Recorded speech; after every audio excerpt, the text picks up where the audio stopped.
And we are back. Welcome, everyone. We are continuing the journey to the Snyder Cut. This is, I believe, the fourth entry because it is the fourth film within the DCEU chronologically. And first, before we get into the topic, before we, talk about who this is, what we love about it, what we don't love about it, I am joined by Daniel of the show no one asked for. Daniel, how's it going? Doing good. How you doing? Good, just chilling. We're ready to talk about this DC stuff. Thank you for having me on. Thank you. I'm glad to be back. Honored, Love the GOAT podcast and what you guys do, It's great. Oh man, neither of us have our DC shirts on. No, right. I'm missing my Superman, my Justice League, and my Batman shirt. All of them. Yeah. Dirty laundry day. So.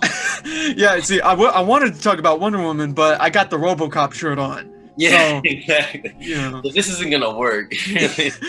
Why don't we just talk about RoboCop? Yeah, exactly. Which I would be down with. I would. Journey to the Snyder Cut RoboCop. That's cool. Of course, I'm down. Why not? Everything would be down. I'm pretty sure. I think they should make a RoboCop a part of that world. Honestly. Yeah, I feel like you would fit into that universe. So I don't know. I like RoboCop in anything. RoboCop versus Terminator, RoboCop versus Predator, RoboCop versus Judge Dredd. RoboCop, cross them over with anything. I don't care. I love RoboCop. So how about when he was being written by DC's homeboy Frank Miller? Oh, hey, that was it. It's a little crazy, but That's what RoboCop needs, RoboCop needs the crazy, the grit. I love RoboCop. I told you I saw Peter Weller. Yeah, with my homie Dill, I saw the movie sitting right next to Peter Weller and his wife. We went to the Egyptian in Hollywood, and it was super packed. And we were trying to get there early. We were early, but obviously everyone was way earlier. We thought we were being like, okay, it's going to be kind of packed. It's only 30 minutes early. No, but I'm sure people were there for a long time. And it was kind of like you just bought a general seat, but they had the tickets to the brim because we seriously had the last seats. And I think we were lucky because it was Peter Weller and like his crew sitting there. So I think people thought those seats were like the last seats being saved. And they weren't. They were just open seats, and he's kind of just waiting for everything to be packed and for the theater to start. And they were trying to get everything ready anyways. So me and my homie, we were like, no, we got to get concessions. We guess so. We're like running through, and then we're in the aisle, and we're like, oh my goodness, there's seriously nothing, This dude taps us on the shoulder, who's standing right in the aisle, taps us on the shoulder, and he's like, hey man, you can sit right here. And I'm like, I'm not paying attention. I just like got tapped, and I kind of, it's kind of close to make eye contact. So I'm just like, oh, hey. And then I hear him, he points, he's like, hey, those two seats are not taken right there if you and your friend want to sit there. And I'm like, oh yeah, sure. Thanks, man. And so then we sit, and then my homie Dill sits on the inside, I sit, and then it's his wife sits down, and then he's standing, and then he comes and sits next to his wife.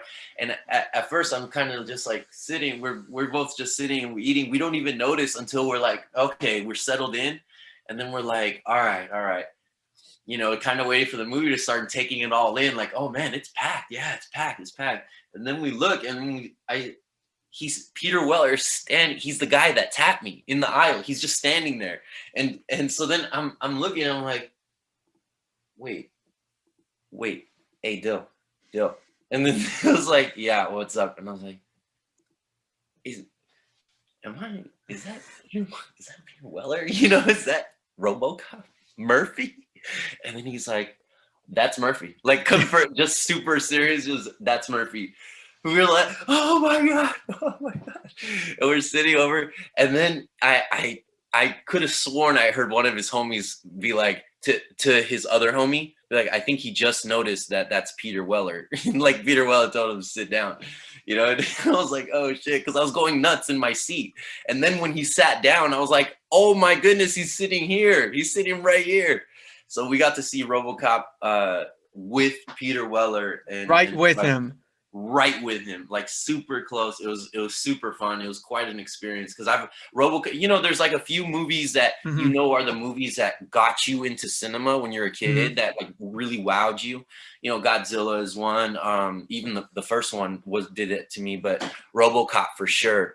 RoboCop for sure Oh was yeah. one. Well, that would definitely be the equivalent to a young girl in the future going to see Wonder Woman Let's at the go. theater with them, because that is Yeah, what we were going to be talking about. let's do it. Sorry about No, no, that. don't worry about it. Wonder Woman is definitely. I feel like that story will probably happen again with Wonder Woman in the future, because Wonder Woman, if no one knows, you'd be living under a rock. She is one of the biggest players within this world of the DCEU. Her film came out in 2017, directed by Patty Jenkins, and it was a huge success, unbelievable success. People were loving it, thought it was great. People paid for it. That was one of the worries about female-led superhero films, is that they don't make money. They're not very good usually. We had Elektra before, Catwoman, and those were not the best examples of what the female filmmakers could bring to this genre. And then one day, Wonder Woman decided to come out, and everyone loved it. And she's an icon now. She was an icon anyway, but now, because she got that proper cinematic introduction, she is on a bigger level than ever. I mean, Wonder Woman 84 did come out, so I don't know. Let's talk about 2017 Wonder Woman just for now. All right? Well, just Let's, for now. yeah, we'll get into it. Yeah, We'll get into it. we'll tease a little bit, because we will be having a Wonder Woman 84 separate discussion. Oh, So okay, okay, we definitely do have to wait okay, to really okay. tear Cool, that cool. ass up, I see, as I it see, were. I see, I see. One thing I want to bring up before we talk about this film, we have to actually talk about Wonder Woman as a character, the history Okay. of Wonder Woman, because it is a fascinating story. I don't know if you're familiar at all with the creation of Wonder Woman. Are you at all?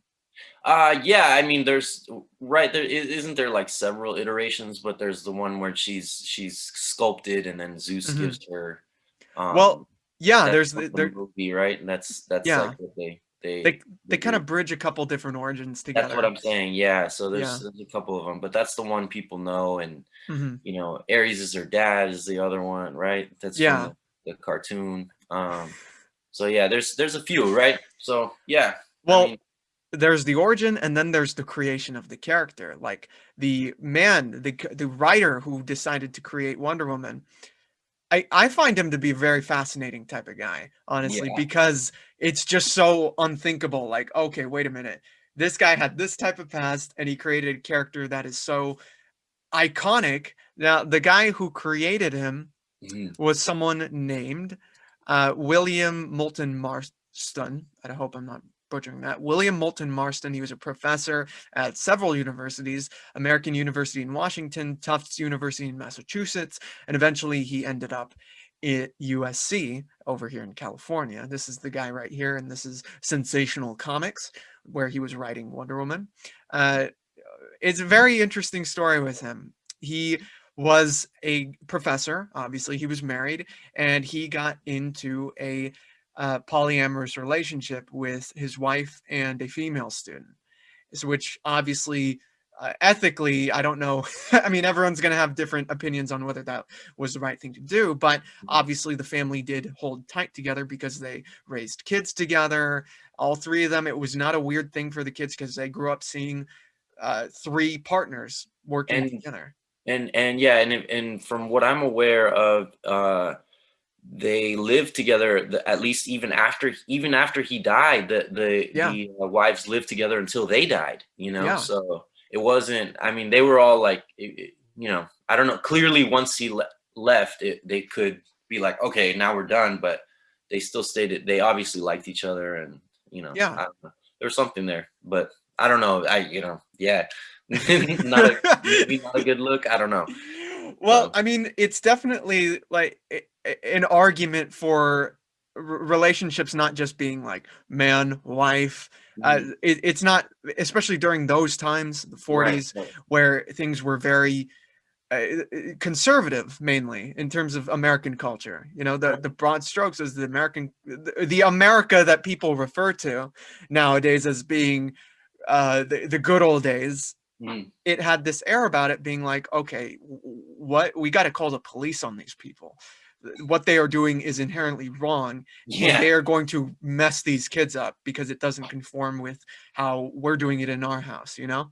Cancel culture before cancel culture, I guess. Yeah, literally, it was actual cancel culture, you know? Yeah. If they had Twitter back then, Yeah. shit. Oh my goodness. Good thing they did it, you know. But I don't know for sports for sports though. I feel like it would have been so cool to have to Twitter, or, you know, imagine Tyson with Twitter or something. You know, like Oh no. Babe Ruth yeah. with Twitter. Yeah, exactly. Exactly. You know how I just wonder how that would have turned out. But Yeah. but Jackie there's still Robinson's exciting stuff. tweeting, I got discriminated again. Yeah. Cancel the Dodgers. So I stepped into an ice cream shop. So I walked onto a bus, and you know, like, you know what I mean? Like it would have been weird tweets. Well, you probably would have had like a segregated Twitter, Oh yeah, probably most like a likely. blacks only, a whites only Twitter. No, but I just think it's funny because it's always something, and they label it something else, like Yeah, conservatism or whatever. Now they call it cancel culture. You know, right. it's always a group of people trying to shut up another group of people. You know, like Yeah. it's just the way the cycle goes. You know. Well, speaking So of the cycle, Daniel, the shit gets deeper with these people because they were into some binding stuff. They were into S&M or SMN. Is it S&M? SNM, yeah, S&M culture. They were yeah, interested get it in. right, dude. You know, I'm sorry, I'm not as experienced as the show note asked for. Cancel. You don't. The SMN is that those motherfuckers over there. What a mockery you just made of this very well-respected group. You know, I'm gonna end up like in one of those tribes all bounded up. this Gonna video be. won't age well. This clip. I'm gonna be in a history class. This is what ignorance is. Exactly. They were into bondage culture. Yeah. They were completely introducing each other into ties, ropes, and everything, Mm. submission, dominance, and all that. And you can see those traits Mhm. transmitted into the comics of Wonder Woman. Like back then, Right. he was writing and people were drawing his words of Wonder Woman gets tied up by these villains, you know, Yeah. Yeah. like on the post and everything. You know what I Yeah. mean? Yeah. What do you think about that?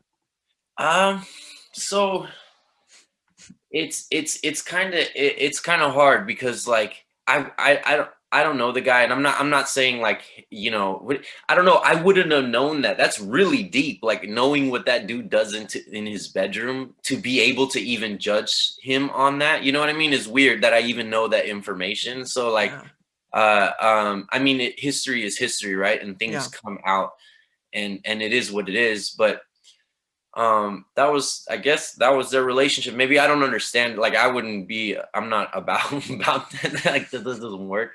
But but for me, like, you know what I mean, like, but I'm or maybe no, I'm You're just trying saying, to. Yeah, I know what you're trying to do. You're trying to figure out the future. Well, people are gonna be like, "Well, right, be on both sides. So no, play the clip longer. They cut out the other part where I said I'm down, like, the instructor is about to be like, so this is called wishing washing." this is called flip flopping. Yeah, The exactly. max. Flip flopper. No, but I don't know. I'm just saying, like, right? That's kind of weird. That's, you know, I don't know. That's kind of like, how do you, why do we even know that? But let's Mhm. say let's say we take that out and I didn't know that. All I would know is these comics, and are they Right. cool, and do they translate into the story, and is the point of the story coming across as such, like, are little girls still getting inspired by this and getting courageous and whatever? And that's really the point of the story. I'm not saying that certain people shouldn't be canceled, if things come out or whatever, but not everybody, and who Right. draws that line? That's why it gets weird, because some Right. people should, I guess, like but some people cross the line, but some people Yeah. don't, and they get canceled for whatever reason or whatever. Yeah. um Comes down which to is like, how are we going to remember this person? right, Like I right, think Bill right. Burr brought up a great example on SNL. He Mhm. brought up how people are trying to cancel John Wayne for being racist, Right, and John Wayne is this pillar in Western cinema, right? He's right. like he's the Duke. Mhm. So people are like, but he's dead. Why would you go after some people who are dead? Well, I mean, do we want to remember these guys for what we saw them in films, or are we going to remember for who they actually were? So Mhm. you're right. It is very slippery. It is like, who has the answer? Definite, Yeah, you know? yeah, because I think there's certain people that all of us are like, hey, dude, like maybe let's not cancel, but we got to teach the truth of this. Like we can't ignore it, like Right. Hitler, okay? Like we all agree, scumbag. I mean, Oh, come yeah, on, right? I mean absolutely. that's just what it. And if you don't, and that's your opinion that he wasn't a scumbag, it's a wrong opinion. I can think that the sun is a cartoon. That can be my opinion, but I'm wrong, right? And so that's the Right. thing is people a lot of times they use like the word like that's or the phrase that's my opinion, Freedom of think, speech. thinking that Yeah. means fact, and it Right. that doesn't. It just oh okay cool you have an opinion that's wrong, but like that's cool, and I've had them too. I'm not saying like I'm immune to it. I'm just saying like an opinion is still that, it Yeah. doesn't Well, um well, you some know people, like even back then with this professor who was writing Wonder Woman, including all the bondage stuff, the guy was a hardcore feminist. Like went to town, he went to debate people, he went to say, look, no, look, yeah, dude, yeah. I live with women, I respect the hell out of women. I'm putting them in these situations that I'm familiar with, and hey, guess what? She wins by the end. So sure, she'll get tied up, but Mhm. she does win the day in the end. Right. And even, I mean, back then you had the comics code. So we know how kind of authoritarian they were, especially when it comes to these compromising poses. Wonder Woman's on the floor, tied up in chains and shit. And there's actually a really cool movie. I forgot the exact name of it, but it's about this story. It's about the creation of Wonder Woman. And Luke Evans, the guy from the Dracula film, the guy from the Fast and Furious movies, Luke Evans, he plays the professor. Doesn't Oh, look a thing like him because he's all muscular and handsome and everything, but that's Hollywood. And it's a really cool depiction of how these people were ostracized, how they yeah, were right, picked on, and right. but the relationship they had, which was truly loving. And that movie's name is Professor Marston and the Wonder Woman, if Ah, anyone's who's interested in seeing that. that's right. How do you feel like that controversy back then, does it hold true still? I mean, obviously the legacy of Wonder Woman has left that behind, right? Mhm, So how mhm. do you feel about all that? I think they're two different things, right? Like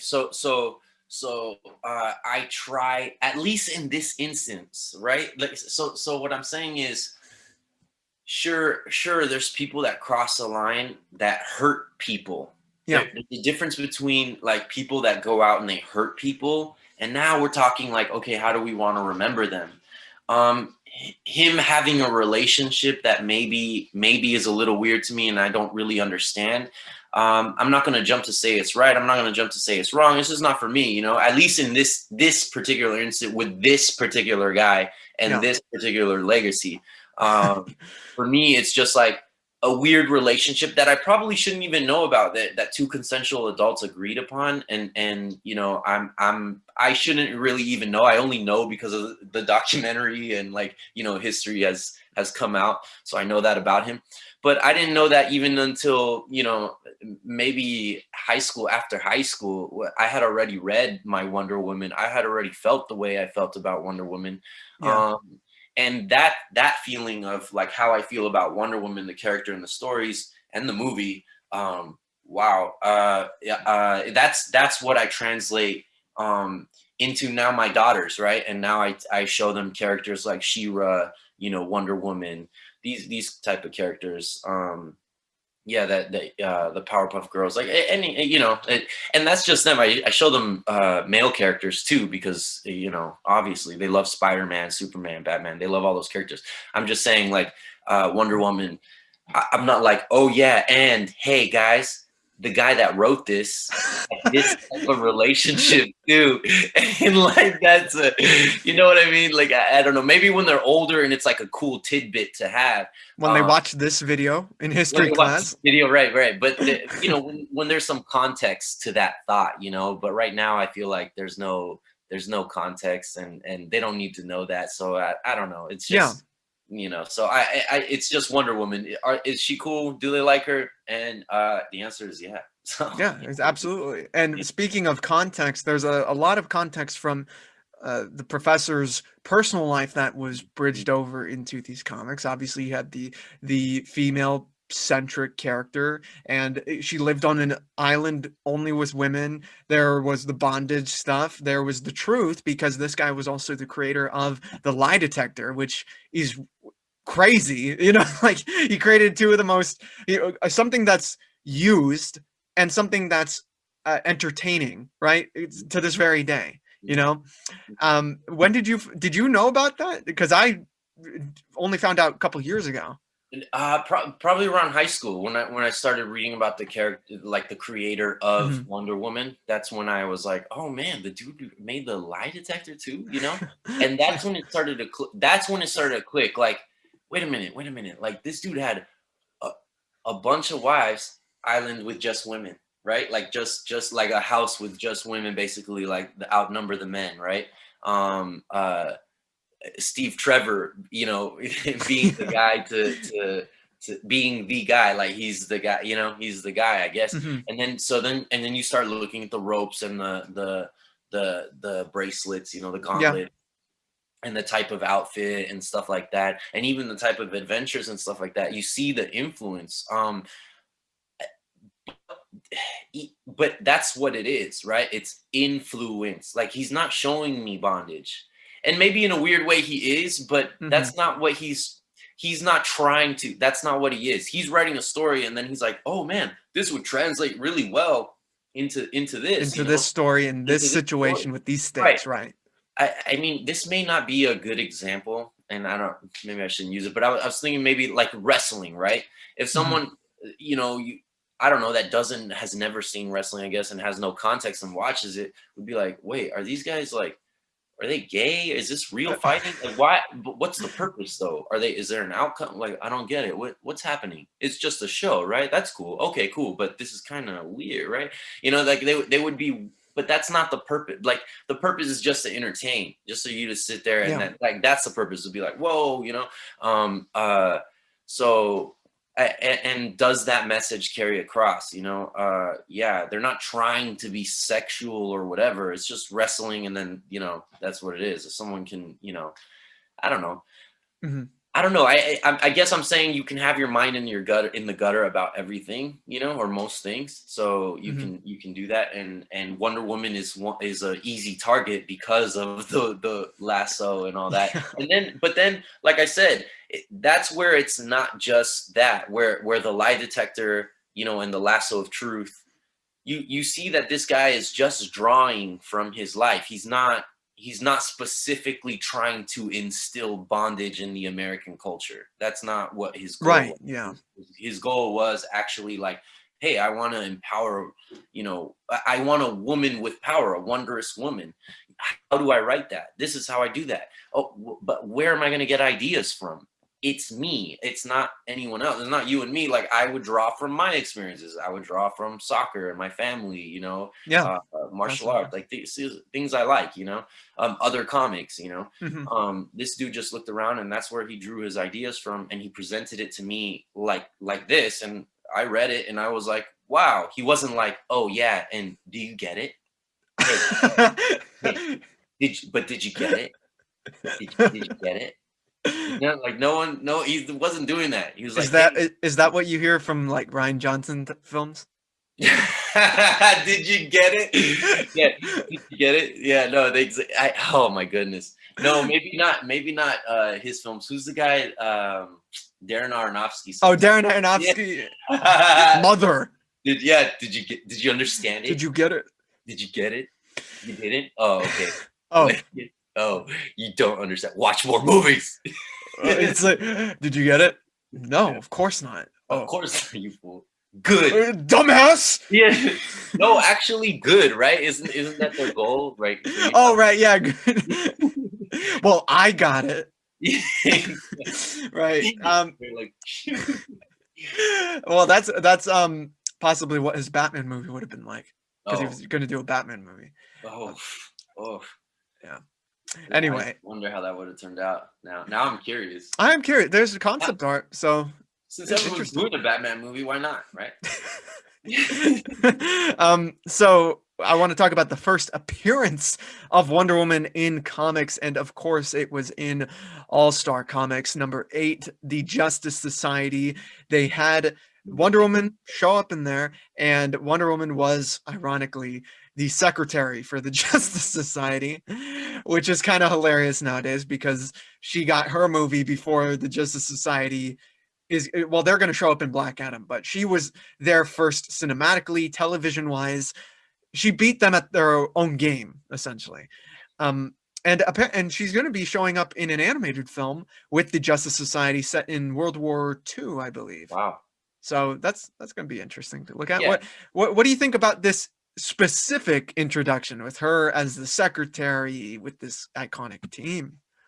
I think it's still iconic. It's still cracking the door, for the time. That's a, are we where we need to be?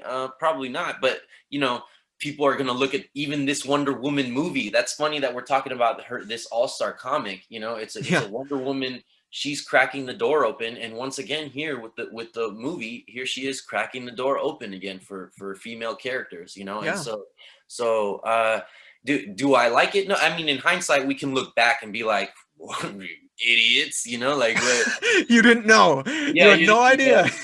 So obviously, but at the time, that's what needed to happen first, right? And Right. and we all wish it would have happened sooner, and she wasn't the secretary, and she would have just jumped right into it. But it's almost better that it happened this way, and I'll tell you why. It's because the have many, many, many male superheroes.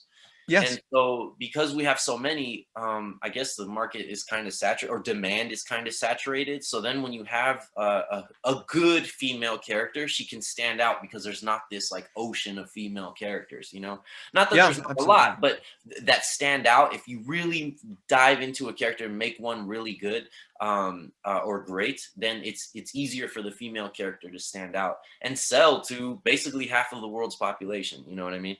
Yeah. So And I feel like her starting out in that kind of almost being brushed to the side is like, okay, this is your little creation. It's a woman. yeah. Okay. We needed a secretary. Thanks. I feel like looking where she is now, it only adds to the real life empowerment of that character. Her becoming the most iconic and popular female superhero on the planet.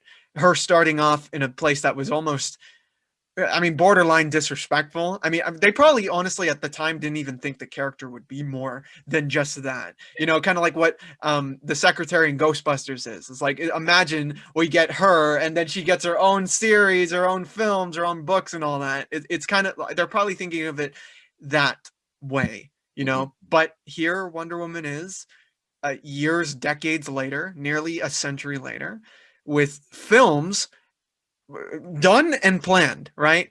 Mhm. And it's pretty remarkable how far she went. Mhm. Yeah, Yeah, and is going, I feel.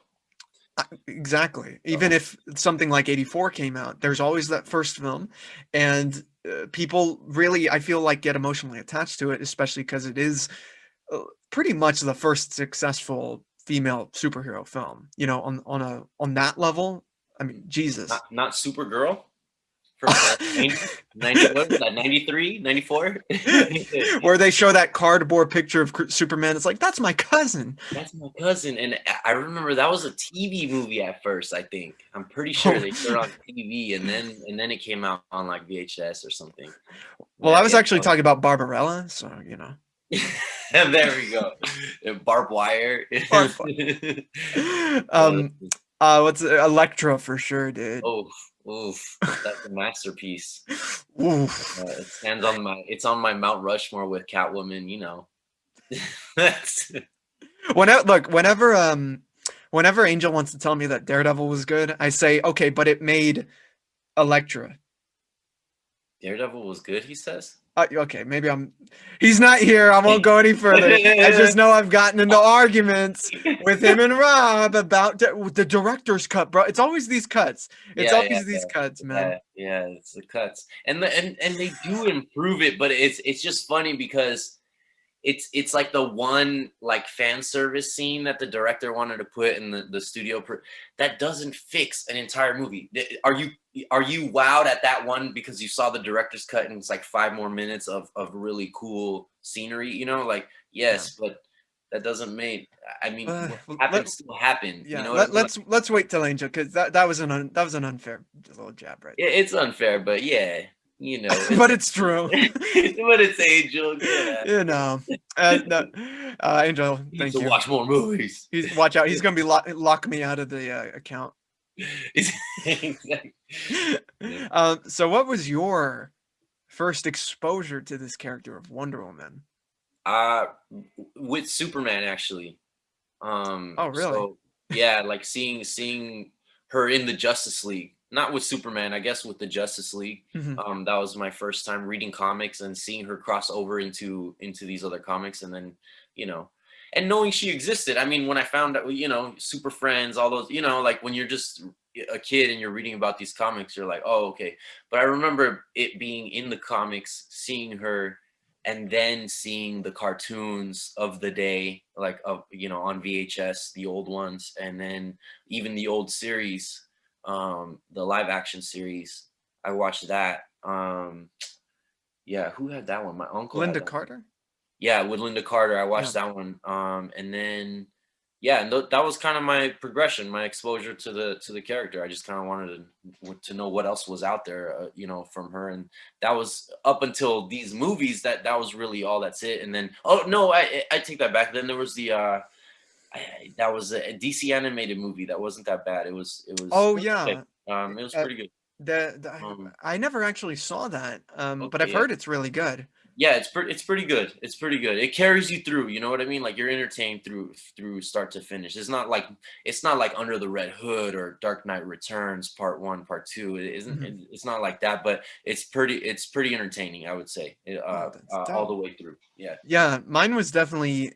My first interaction with the character was definitely in the Justice League cartoon, Justice League Unlimited, where I feel like that's probably the most iconic version, and it's anime. Well, I mean, okay, Gal Gadot does exist nowadays, but up till that point was one of the most notable and memorable versions of the character, aside from comics. Perfect voice actress, perfect utilization. She was a stranger in that world, and she had a kind of a little romantic thing with Batman at times. You know, she was perfect in that. So I will say that particular Justice League, and Justice League Unlimited, but that particular Justice League, like, talk about perfect casting. Like the voices were all on point. There was not a voice. That's how I imagine all of their voices. You know what I mean? Yeah. It's just like now I can't unhear that, right? Like that cartoon really embodied at least the voice and the spirit of the characters. I thought they did a really good job. You know, it's kind of like when Civil War, the book came out, right? Right. And it's kind of like the characters are making decisions sometimes where you're like, would he really do that? And you're not really opposed to it, but you want to feel fluid through. You want to feel like yeah, that character. I mean, not that you don't want to get surprised, you know. Yeah. But you want to get surprised within the context of that character. Like, okay, I that's believable with the actions that have happened and the way this character is, based on his history, that he would make this decision. You know what I mean? And it's believable that way. And I felt like something like Civil War didn't really do that. But I feel like here Justice League is a good example in which they do embody not just the story and the animation, but the voices really got me for that. Yeah. That too. Those are, I think, still some of the best depictions of the characters if we're not talking about comics.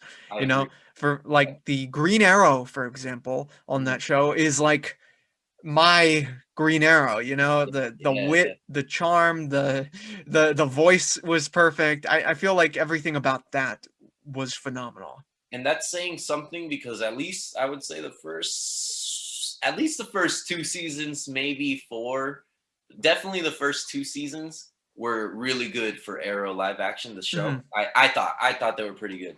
Not until everyone started becoming a hero, everyone and their mom and their cousins were like, everyone on the show was just a hero. Then I was like, okay, now I'm out. I'm checking out. Like, I'm done. They kept like trying to hide it, but everyone that would find out would just now become a trained, like, a superhero.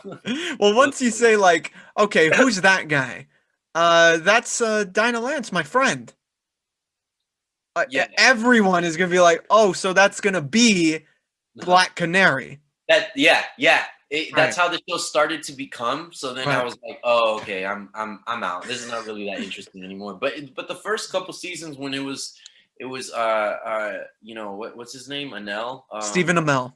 Stephen Amell, yeah, I thought he was doing a good job. So I'm just saying, like, I still agree. I think in Justice League they do a better job with Green Arrow overall, more consistently.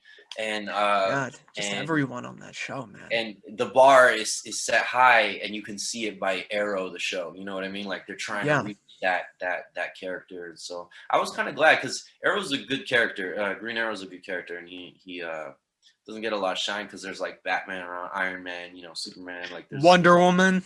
Wonder Woman, exactly. Which, yeah, let's. Yeah.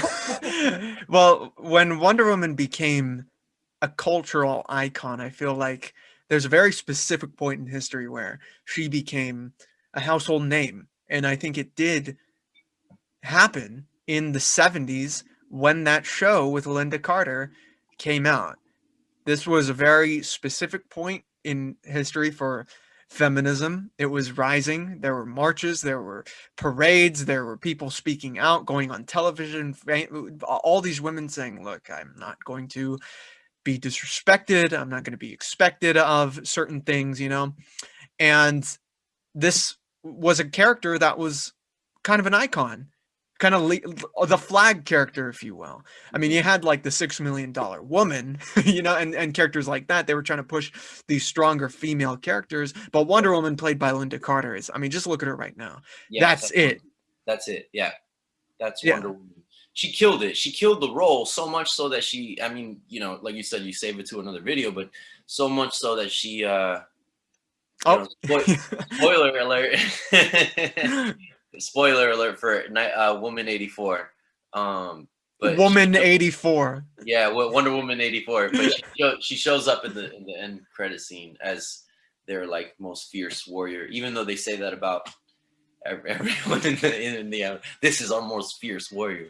You are our most fierce warrior. Well, I believe it with this in this case. I believe it in this case with Linda Carter. In this case, yeah, because it's Linda Carter. You're like, yes, this is the most fierce warrior. But it's like Starsky and Hutch, where they brought in the original actors at the. I remember that. I remember that. That was funny. Yes, I am down. They did that with 21 Jump Street too. Yeah, they did that in the A-Team, where you see the guy who played Face, I think. Oh man! Oh yes, that's right. That's right. I only saw that movie never.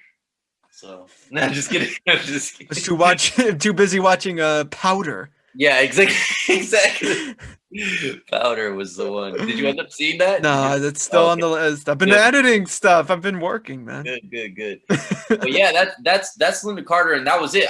I told you I watched that. I watched that show when I was a kid, and on VHS. But it was a good show. It was a good show. I watched it. I liked it, and yeah, she kicks butt. So Kicks you butt. know. Has an iconic theme song to it, iconic look. She spins and she does the thing like and everything. Obviously, in any age, you're going to get the critics of certain movements. In the 70s, of course, that's going to happen with feminism being pushed in the way it was. Do you see any differences in the way that it's kind of being opposed nowadays? You know, obviously, there's a lot more than just feminism out there. You know, there's the LGBTQ community, there's Black Lives Matter, and you're obviously going to get the critics. And Hollywood, Marvel, DC, all these studios have been criticized for, you know, stuff like Captain Marvel or most recently Black Superman announcement, right? Oh man, Do yes, you see any difference, or is it just history repeating itself? I think I think people don't like the feeling of something being imposed on them. I think most people are down with most things. I just feel like when they start feeling, and I don't know where that line is because the line is different for everybody. It could be a logo and someone's like, "Why is someone pushing LGBT on me? Why am I seeing it everywhere?" And it could be like a little thing, you know what I mean? So for Right. some people, it's like oh, a whole show. Like, wait, I don't want a whole show. Oh, but I can change the channel.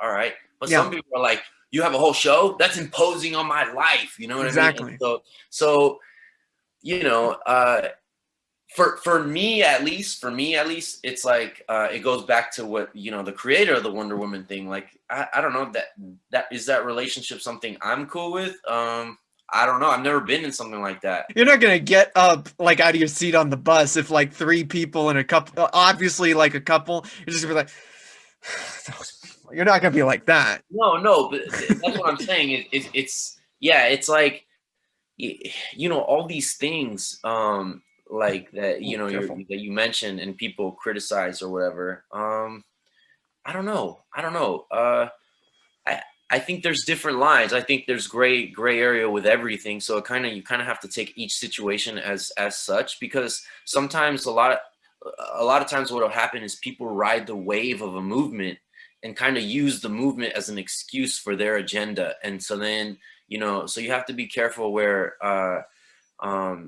it sucks that people do that. Good agendas and bad agendas, people do that, right? People attach themselves to like a name, a movement or something, and it's not that. Like, no, that's not what that is. They're saying that it's that, you know, but that's not what that is, you know. So Yeah.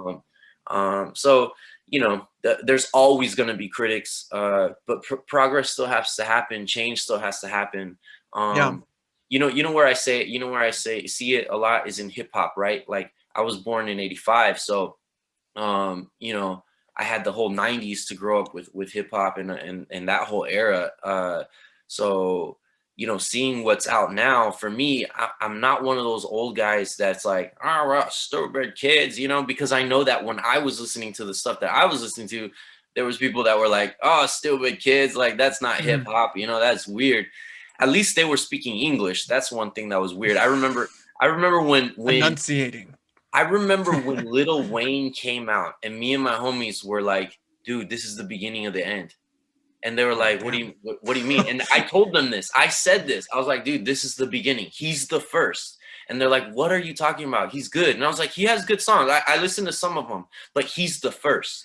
And they're like, what do you mean? Yeah. I'm like, because he's the first and he's so successful, there's going to be imitators. And now the branch that he started on hip hop is going to take over the whole tree. And It's we're going true. to eventually, and they didn't believe me. They thought I was crazy. They're like, of course, Daniel, extreme with your thought. But I was like, no, we're going to get to the point where they're not speaking English.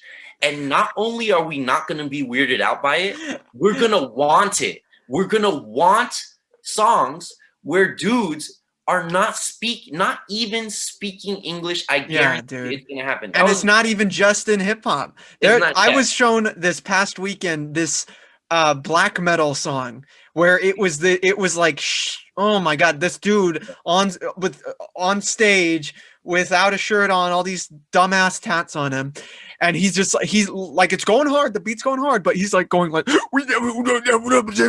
like he's doing that literally. The thing is, why I wouldn't call you crazy about that Little Wayne suggestion is because he doesn't need to suck. He doesn't need to suck. He can actually be a bit talented, right? Again, I've heard him. It's just the thing is when you get someone who's good, right?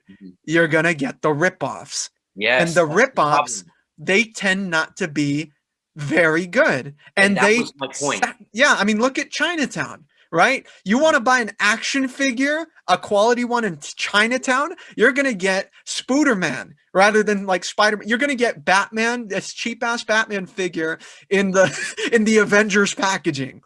Yeah, That's what you're yeah. going to get. Yeah, and that's what I saw. I wasn't saying that. Again, I like Lil Wayne, and yes, he is talented. I've seen him, freestyle, and how much freestyle or whatever. But I've seen him make songs where I'm like, dude, your lyrics are sick. But I knew that was the beginning of, oh man, imitators are gonna come, and people are gonna like it because that's how people are. People are like, I just like it because I like it. Like, no, but it's not good, and like, you can like it. And that's the other thing I was gonna say. I'm not that old man that's like, hey, whatever, because I understand that if that's what's being consumed on the mass scale, then that's what hip hop is right now. You know what I mean? Like right now, that's what it is. It's not. That's where it moved to. It moved to like where people like this. And do I understand it? No, I'm from a different era. So I listen to it, and I can only I'm not like these kids where they like all of them. You know what I mean? I'm more like, I wait for the bangers where I'm like, oh man, this is undeniable. Like this makes me move. Yeah.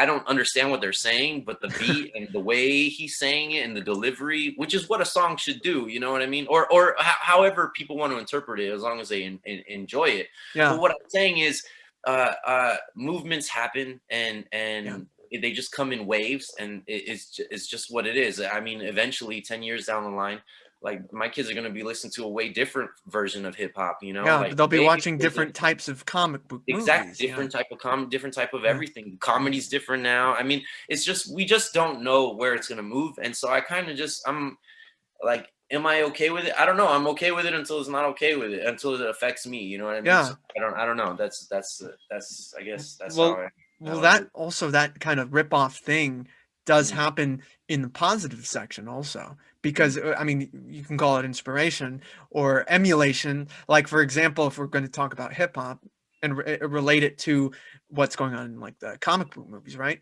You got Ghostface, right? And then you had that whole deal with him and Action Bronson, where Bronson was like, he sounds so much like him, and Ghostface, he's like on Instagram saying, what the like, stop it, right? You get, but people love Bronson, people really enjoy him. Yeah, he's not like, he's speaking English, right? He's of a certain quality. And then you get Wonder Woman, and now you're getting more female-led films. You get the Birds of Prey, you're getting the Harley Quinns, you're getting the Black Widow, which I'm still waiting to see that. That's overdue, by the way. Overdue. I mean, when that comes out, who knows if it will fit in the MCU, because they release their movies and shows at specific times, right? So who knows? Will it be too late? Will it be too early? I trust, okay? Yeah. So I trust.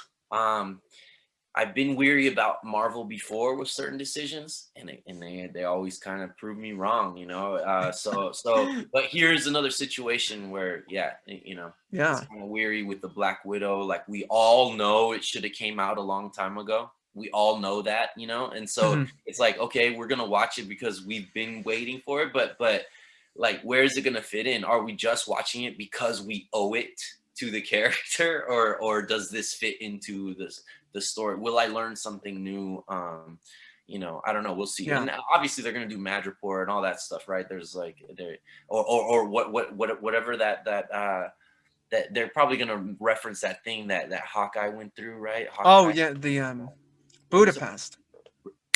Yeah. Well, I mean, or the other city. They're going to do that. There's also, they did confirm before Wonder Woman 84 came out that they were working on a third film, despite the critical reception of 84. They're still going to do it. And good. And I want that, because that completes the trilogy, and you know, we have trilogies like that where just complete the at least the trilogy, complete the trilogy. Let me see the trilogy. Let me see the set, you know?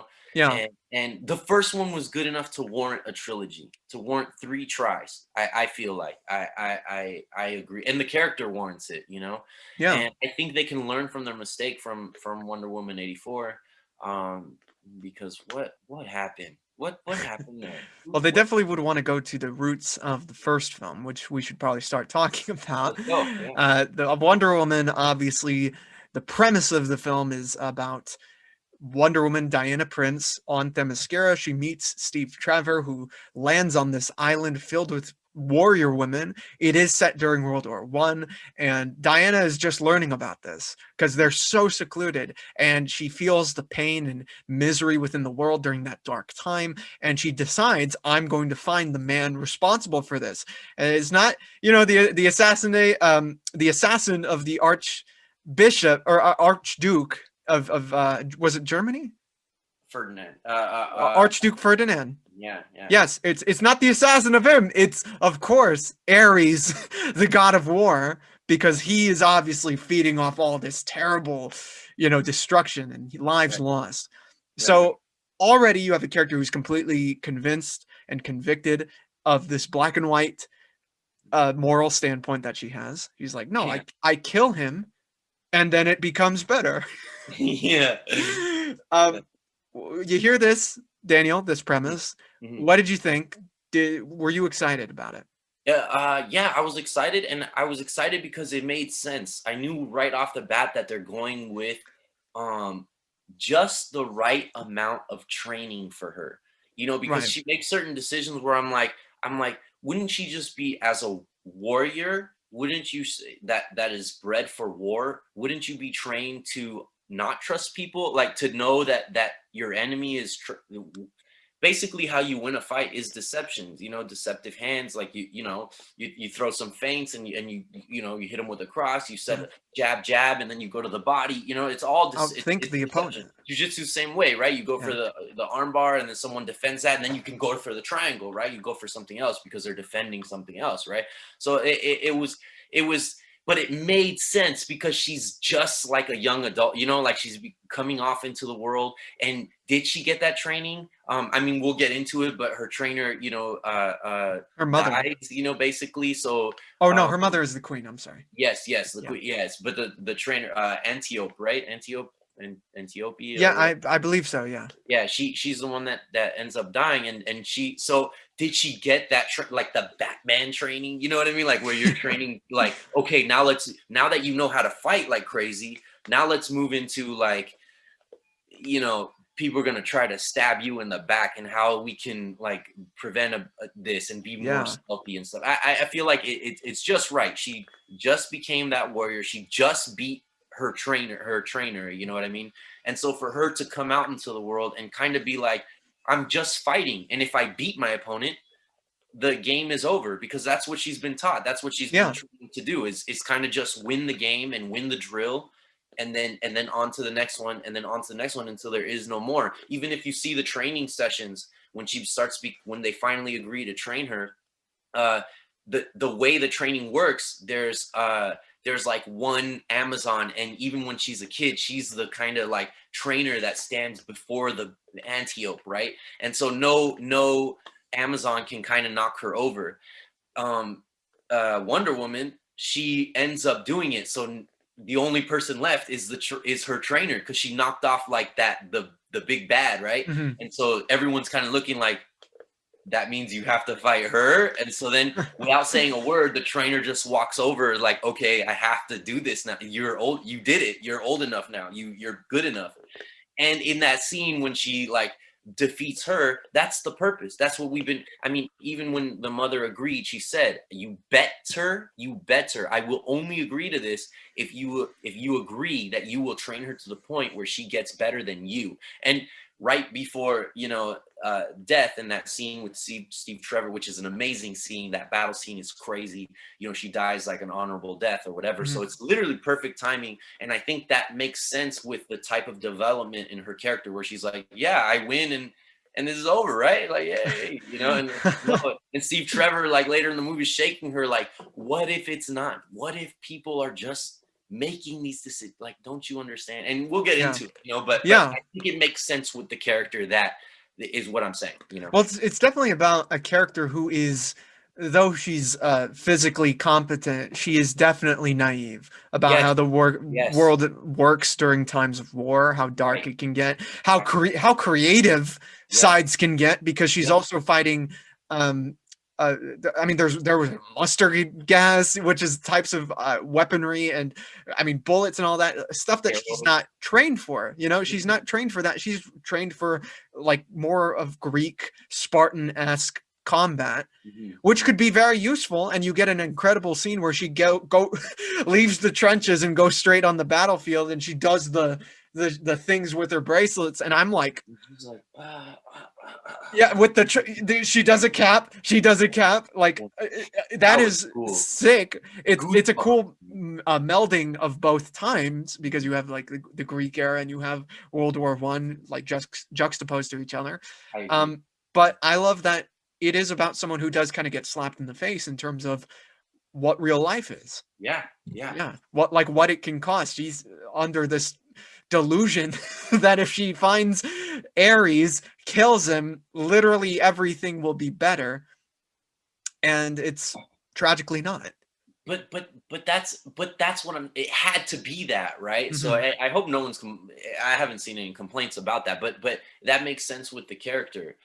Even when she's walking on the bridge, about to get on the boat, and then they go or whatever after a fight or two, or to fight, they're trying to get to the front, and she sees all these people coming out of the village, and she sees like people dying and stuff like that. She's like, "Oh my God, Yeah, it's horrible." He's like, insane. "Yes, that's what I've been saying. Haven't you been listening to me? Like, Yeah. what do you mean? Like, what do you think horrible meant? You know what I mean? Like, I said the end of the world. Like, when he's explaining it to the Amazons, he's Yeah. saying it's like the world is going to end. Like, what did you think that? You know what I mean? Yeah. It's not a sparring session here, lady. And so, I don't know. She sees that, and then it gets even worse. It gets even worse, which again, in the story, the progression of the story makes sense. Now they get to the front, and then there's more death, and and she's wondering why she can't just stop and just help each person that has an issue that they're walking by. Yeah. She's naive like that. Like, why can't I just stop? Just give me 5 seconds. No, because if we do this bigger thing, like, it will stop all of this. Aren't you getting, like, Yeah. and you have to explain it. But it makes sense that she doesn't get that, right? Like, wait, but why? It takes 2 seconds. Like, yes, yes, but then if you do 2 seconds here, 2 minutes there, Hmm. 5 minutes here, we're never gonna get to where we need to go, and this war will never end. So, like, we get it, but your skills are more useful over here. Like, our plan, we got to stick to the mission. You know what I mean? So it Yeah. makes sense what Steve Trevor is saying, and not really allowing her, because he's kind of not jaded by reality, but he's experienced reality in certain situations. So Yeah. her He's ideals are in the right place. But yeah, that she is naive to kind of the realities of the world war and how it's working. It makes sense to the story, and I'm glad they did it. I didn't want her to come and what are they called? MacGuffins, like, or not MacGuffins? Oh, What are they Mary called? Sue. Mary Sue. There we go, Mary Sue. Yeah, you don't want her to just be a Mary Sue, Oh and it's no, man. crazy how they didn't, even though, yeah, I mean, it's easy how they didn't. They did the fish out of water thing, Yeah, right? which was actually very charming. Actually, it was a nice break in between all the, like, we're talking about the seriousness of World War I, the death, the destruction, the horror, and everything. But you also do get those moments of like her in that outfit. Walking around London just all normal, like it's like she has been wearing it all her life, Yeah, and yeah, then but he's like, Cover up, what's wrong right, with you?" she doesn't get it. She Yeah. just doesn't get it. One thing I love about Trevor's character is how the thing that sold me about the way that the film, the details of the film, was how he refers to it as the Great War, the war to end all wars. It adds a whole other like just weight to the stakes of the film, because we as the audience know that's not the war to end all wars. You Right. know, I mean, it's insane just how much a single line can hold so much weight to it. You know what I mean? And they just, you're right, they just don't get it because they've been living it up on this paradise island. Not like they literally said, F everyone else, F all of them. I don't give a shit about any of them. We're doing our thing over here, you know? Yeah, and it's crazy, and I'm glad. I mean, it's funny because they raised her on these ideals and these stories to kind of give her this grandiose idea of why she's training, thinking that she would never want to leave, you know, because of this magical place. But in telling her these stories, that's what made her want to leave. Like, Yeah. no, no, like, and she's just, and then her mom tells her, like, no, these stories are just stories to like tell kids to make them feel like hurrah, life, you know. But she's like, what? Like, no, I don't care. Like, the story still happened, and I still interpreted it this way, and it still makes me feel like I gotta go do something. Like, what are you talking? You're crazy, you know? And so I don't know. And that's Wonder Woman, right? That's Wonder Woman, and it carries through the whole film. You see her personality and her character be herself. It's not inconsistent. So it's very consistent with the growth of her character and her experiences in the show. I feel it's very consistent, and you see it, and I think they mesh it very well. And like you said, a charming break. You know, Marvel does do this very well, and maybe it's a little cliche at this point. Well, obviously because it's a saga, but the way they do their jokes, right? Yeah, right. They mesh it in very well into very fluid, right? Seamlessly. There you go. That's Yeah. the word. Well, And so most I of the felt, time, oh, sorry. uh-huh. No, sorry. No, I felt that it was a charming break seeing her, you know, kind of have to realize parts of the world. But isn't that cool how that makes sense, right? At Mhm. first, she's learning first how to dress, how to talk to people, how to. Then she's learning about like, okay, pain, now sorrow, now death and war. Like she throughout the movie, you're getting carried and you're learning with her, right? You know. Yeah. Yeah, Um, it's really, I love that structure to it. You know, how yeah, it's like a absolutely. lesson at each different Check. place. Yes. Yeah, Yeah. different Yeah. checkpoints, Yes. different reasons as to why you're going to learn why the world was not what you were told, I you know? agree. Even till the end, right? Even till Yeah. when he kills Ludendorf, right? Yeah. And she's like, wait, what? And again, like I said, Steve Trevor's shaking her, being like, what didn't you get? Like, Well, it's funny because I like this film more so than her introduction in this world, which was Batman versus Superman. However, you do get by the end why she would turn into that more stern and stoic character that she was in Batman versus Superman. You know, the loss of Steve Trevor, you know, all the time that's passed, you know, you understand why at that point she would be in terms of her personality, a more darker character. You know, I've killed things from other worlds before, right? Like that type of person. yeah, it makes sense, right? She's a war veteran. I mean, if you think about it, so, No, so she's seen like she's seen that. She knows what that looks like. So it only makes sense that, yeah, that I guess that even progressed even with the introduction in Batman versus Superman, like you said. Um, but yeah, for me, I didn't, not that I didn't like her in that movie. Actually, in that movie, she's probably my favorite thing in that film, yeah, especially when she's fighting Doomsday. And yes, we talked about it, and it sucks that in that movie, the only thing that I appreciate about her really is, or the thing that I appreciate about her the most, is that she's inserted for the physical fight with Doomsday, yeah, to kind of hold Doomsday, to make it make sense, you know, to hold Doomsday while anytime that Superman is down, it doesn't make sense that Batman now has to square up with Doomsday. So it's like if Superman is down, you need somebody else that can kind of hold her own. And she does very well in that movie, as we talk about. My favorite scene that gave me goosebumps was when she gets knocked and thrown, like she's fighting crazy. And her fight scene with Doomsday is so dope. And she's fighting crazy, and you're kind of like, you know, bobbing and weaving, slipping, and then she gets cracked and gets launched and knocked starts over. rolling, boom, boom, boom, and you're like, oh, and then she rolls over, and then you see her roll over, and she goes, she like chuckles to herself, Yeah, picks up her sword and her shield, and then rushes back at Doomsday. Like that, that gave me goosebumps. That's just crazy for, you know, for a character to do, to get knocked and to be like, like you know, like that's what I came here to do. Like I came here to do this, and you're giving me, and I'm happy that you're making this fun. You know what I mean? Yeah. Like, that's crazy. Like, that's what I got from that chuckle. Like, she's looking at Doomsday and Superman and Batman. The men are like frantic and one dies, you know, and so I get it, you know. So I get it. I'm not talking trash, you know. I don't know how I would fare against Doomsday. But the fact that she's in the midst of all this, she's having a good time. She's like, this is why I exist, to like,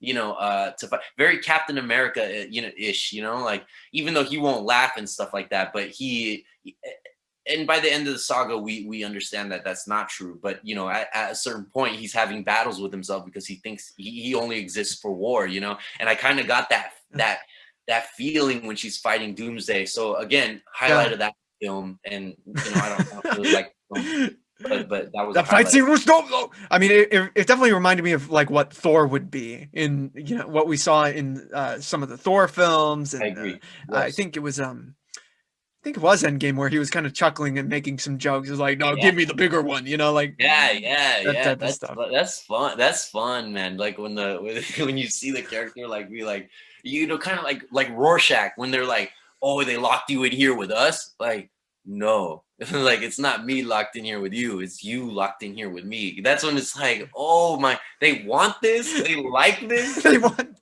Well, it's kind of for them. It's kind of similar to like. There are videos online of like soldiers in combat. Well, I think I saw this one specifically where this sniper, she like a bullet like hit right past her face, and she just like chuckled. She was like laughing, like she like she wanted it, you know, almost, you know, like there's that adrenaline to that situation, you know. It's definitely not as dramatic as we picture it in films, right? And it might be this too. This is just something to keep in mind. I heard that, like, you know, the guys that come in, the coroners and the guys that come and clean up like death scenes and, you know, car crashes and stuff like that, they're very jokey. And if you heard like the thing, I heard, this could be true or not, you can correct me in the comments, you know, if you know people like this, but I heard people that work with death a lot, if you were to hear them while they work, you would be offended probably, but they have to make jokes because they see this every day. Yeah. You know what I mean? Like, we don't see this every day. I'm sure people had experiences, you know, with death and stuff like that. Obviously, you know, everyone has experienced loss or has had close calls, right? Everybody has their own stories. But these people get paid daily to clean up brains and bodies and stuff like that. And so they kind of like to be lighthearted, are very jokey, and will try to be lighthearted about it. And with us, it would probably seem like, why are you joking like that? That's bizarre. But it's bizarre, but I understand it. You know what I'm saying? Well, or actually, I don't. I understand that I don't understand. I understand that I'm not in that situation today, like smelling death, literally handling death every day. So I don't know how to cope with that. You know what I mean? Yeah. But, well, it reminds me a lot of like when you watch Breaking Bad, when you would watch Breaking Bad and Hank's going to these like shootouts with all these like drug lords and all these people, and he's like taking pictures. It's like, what's up, you know, doing all this stuff. Yeah. And it's depicted as like desensitization, but it's a coping mechanism in some way. Yeah. I mean, I feel like in that situation where he's like, hey, take a picture of me, I feel like that's something else, but you know. Yeah, right. There's levels to this. Exactly, man. Right. Well, when Wonder Woman came out, it was a big success critically, financially. It was considered at the time the best that the DCEU had to offer, you know, and at that point we had Man of Steel, Batman versus Superman, and the Suicide Squad, right? So do you think this is still the case? Other movies have come out at this point. Do you think Wonder Woman is still the best that this world has to offer? So it's funny that you say you took the words out of my mouth. I was like waiting for the next thing to, and I want to say that this was and still is the best DCU movie of not of all time, but I mean of this new universe, definitely the best DC movie, hands down. I think clearly. I mean, I would say that clearly. We might go at it, bruh. I will say, okay, look, it's this movie, Man of Steel, I would say. Oh shit. Okay. Yeah, Man of Steel. Okay. And then I would say, man, then I would say, dang, that's see, I guess those are the ones that matter, right? So then that's where The rest are like, just they came out. Oh, Shazam, Shazam. see. No, That's the no, one no, I no. would go with. I Yeah, might go with Shazam as the probably best. Shazam, and then Aquaman. That's what I would, Okay. or maybe, yeah, or maybe switch those two around. But those are my top four for sure. And Okay. then, yeah, then The rest, the rest, yeah, the rest. Um, it's between Shazam and Wonder Woman for me, but I might go with Shazam Mhm. because I feel like Shazam just it captured that character so well. Not saying that this doesn't. I'm not saying that Wonder Woman does not. I think that it's really good with the character as well. It's just Shazam. I felt like it was I felt like it was just as good, and it did things that I had no idea. I was not expecting them to do, especially at the very end. Like I was like, wait, you did this? Oh, and it doesn't suck? Oh, and it completely fits within the themes and the narrative, the story. What? Like and Wonder Woman does that as well, but I just feel like Shazam maybe it's a preference thing because I feel like they're good, just as good as each other. I feel like Shazam probably has a better third act because Wonder Woman does kind of fall into that Batman versus Superman type ending. When it comes to final bosses, I do hope for something that isn't just a big let's blow shit up type thing. I want something that's different from the main character in terms of conflict. Something they have to figure out. How am I going to beat this thing? Right? Spider-Man and Doc Ock, perfect example. Batman and Joker, another perfect example. Right? Captain America and Thanos, like unthinkable. Yeah, Right? unthinkable. Yeah. Yeah. But so you know how I feel about Shazam. Shazam's like my favorite DC character. Oh yeah. Yeah, So I'm surprised that Wonder Woman, like that shows you there's no bias in there. yeah, that's what I'm trying to say. Yeah. Shazam is definitely my favorite DC character. But I can't lie. I like not to say that Shazam wasn't good, right? And then as a Shazam fan, like if you're a Shazam fan and you saw that movie, you had a good time. You had It's a true. really good time because you're watching. I mean, it's from the panels. Like it's cool. It's they took a lot of good stuff that the fans would like, and like you said, it's almost surprising that it worked. You're like, wait, you did this, and then it worked. It works, And I had a good time watching that movie, but that's the difference, right? Like I had a great time watching that movie. I was sitting there and I was like, man, as a fan, this is great. With Wonder Woman, I was wowed. Mm. Wow. That's the difference. That's kind of like what sets it apart for me because yeah, Shazam's up there. I really liked Aquaman. Some of the visuals there are kind of stunning, mind blowing. I would even say some of the visuals for Aquaman, and the way they did Aquaman and wow, perfect casting, obviously. But yeah, Wonder Woman it just for me I got there that no man's land scene and just some of the Yeah, lines that that's she dope. That's delivers, unbelievable. and I Yeah. think not that I'm glad that Shazam did this. So don't take this as I'm saying this is bad. Mhm. But for me, Shazam was more Saturday morning cartoon. And I like that. That's what I wanted for the character. So I'm not saying that's a bad thing. I'm just saying it's more like a Saturday morning cartoon. I can sit with my family and watch it. Versus Wonder Woman, not that it's not that, right? Not that it's not that. It definitely, in the third act too, with that the villain and obviously kind of we saw it a mile away. You know what I mean? Like Yeah. that kind of thing. It's also Saturday morning cartoon, but we just finished talking about like the real like World War. The death stuff and the stakes being so high for me that and I'm a world I like World War II, World War I'm One. a fan. Yeah, I'm a fan. No, it's not I'm a fan, but I'm a fan of the history of it, right? And Right. that and again, like you're saying, personal preference, right? Yeah. Yeah, yes, Completely. personal preference with the World War, but then I'm a Shazam fan, and I kind of wanted that exact movie. It's kind of Mhm. very Deadpool-esque, where they really hit the mark with Shazam, I think. Mhm. But Wonder Woman, just some of these scenes were just like Yeah. sitting It's there true. just like, whoa. The point where she Yeah. steps up on those Oh, steps, goes on that battle, that is, I don't think that's ever gonna leave my mind. I kind of want to rewatch the movie now just for that scene, you know? Like, so I completely dude, agree in that it's dude. that good, right? I completely agree. I love that moment. So I'm definitely gonna have to rewatch it. And you know, I'll rewatch Shazam as well because Yeah, same. I want to see which one is great. And to be fair, they're both very different films, you know? That's what I'm trying to say. That's what I'm trying to say. It's kind of like you wanted it, that's it's not really a knock on it. You know what I mean? I'm Right. just kind of, I guess that's what I'm saying. Yeah. One was just different, and it's kind of like which one hit you harder, I guess, Yeah. you know, in the delivery. And It's true. as a fan, Shazam, I would say. As a fan, some of the stuff I was seeing, man, I've been waiting to see that in live action since I was out like 7. You know what I mean?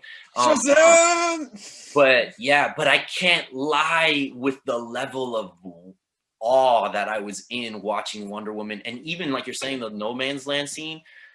It's No Man's Land. It only makes sense that they made this scene. Like, what a 100% hitting, 110% hitting on the mark. Like, not only the line delivery, not only that it's Wonder Woman, not only that it's No Man's Land, not only that it's World War.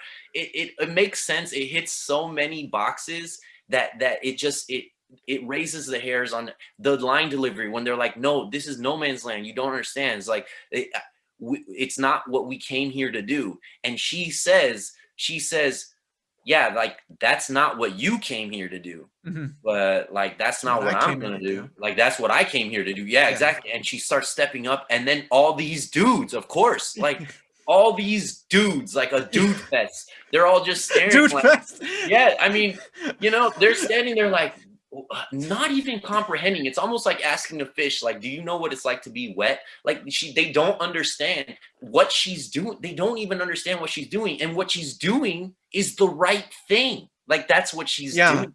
She's doing the right thing. And so, obviously she's Wonder Woman and these dudes are a human, Guys, So, yeah. so I'm not, knocking them for it, but they're there fighting, right? That's the right thing. They were, so I'm not knocking Yeah, them. no, yeah, absolutely. Even But better. this is And like you're dropping a superhero in this. superhero in Wonder it. Woman, Yeah, Captain America, right? yeah, Superman, like that type in there, and it's inspiring. Like that moment specifically it was is an strong. inspiring moment that Yes. actually does lead to the next question, which is Okay. why at the time do you think, and still like because Wonder Woman's the one for you, why do Right. you think it works so well where other DCEU films may not? Okay. Uh, and I'll tell you why. We talked about it already, and I think because they built it on like the rafters, the rebar of the movie, the, was structured so well that even if there was some flaws, you you love the progression of the character. You just do. You grow with the character, and that's hard to like. Even in the third act, where people may have some issues or whatever, Right.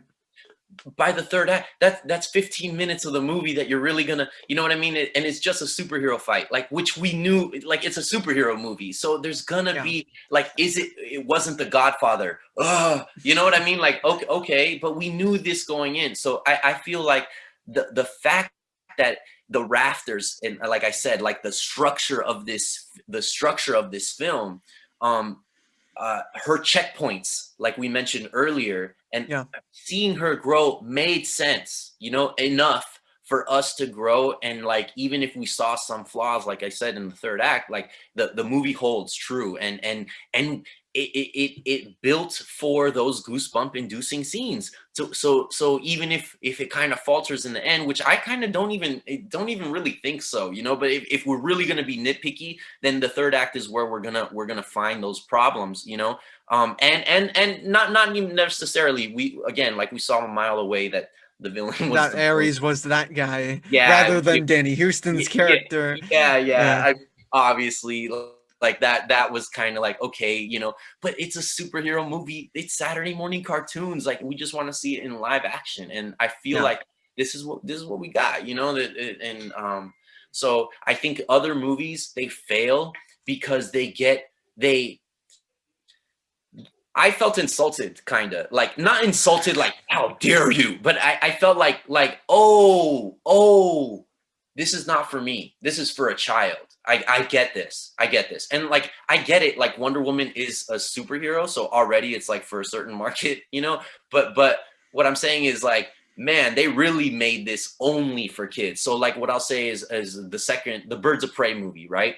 Sure, yeah. It's very similar to other DC movies that don't work. Suicide Squad is in this. A lot of other a lot of other Batman and Superman. You know, there's other movies where they fall prey to convenient writing, and so like what I mean by that is like, oh man, like you're a detective or in Birds of Prey. Harley Quinn is having this whole intro and it's very personal and it's whatever, and she's having this thing and it's this big thing. She ends up blowing up this whole plant, this whole thing, right?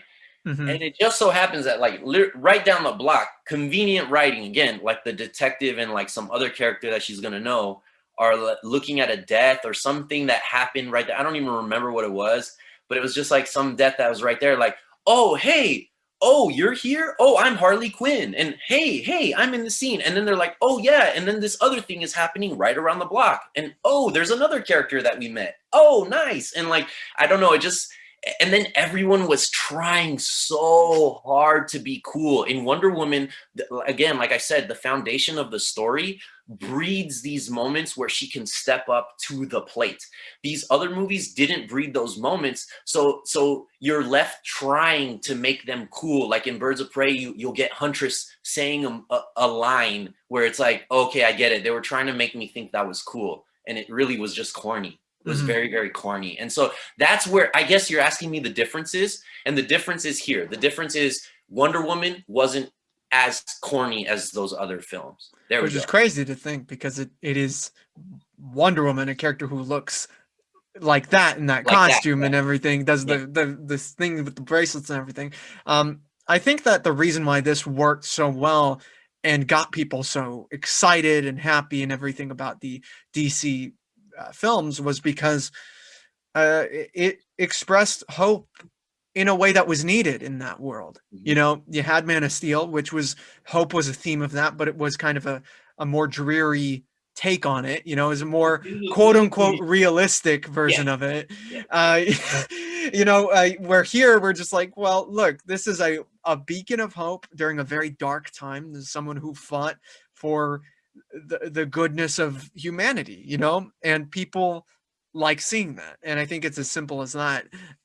This reminded, I was reminded a little bit of Christopher Reeve's Superman, you know, in the way that she would present her superhero-ness, the scenes, you know, the ways they were built up and everything, the lessons that were taught. And I think that's remarkable that a movie with hope in it can end still on a tragic note. You know what I mean? Still, so I feel like that's what it comes down to, really.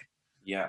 And yeah, and these superheroes, they just work. I think they executed, you know, people talk trash about the DCU and, you know, not trash, but the bar has been set by Marvel. So it's so high, you know, but also so low by themselves.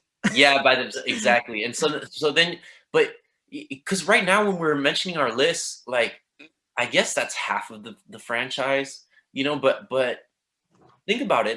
That Wonder Woman, I like that. Man of Steel, pretty good. I you know, it's not my favorite film, but I definitely like the Superman fights with Zod are amazing, you know.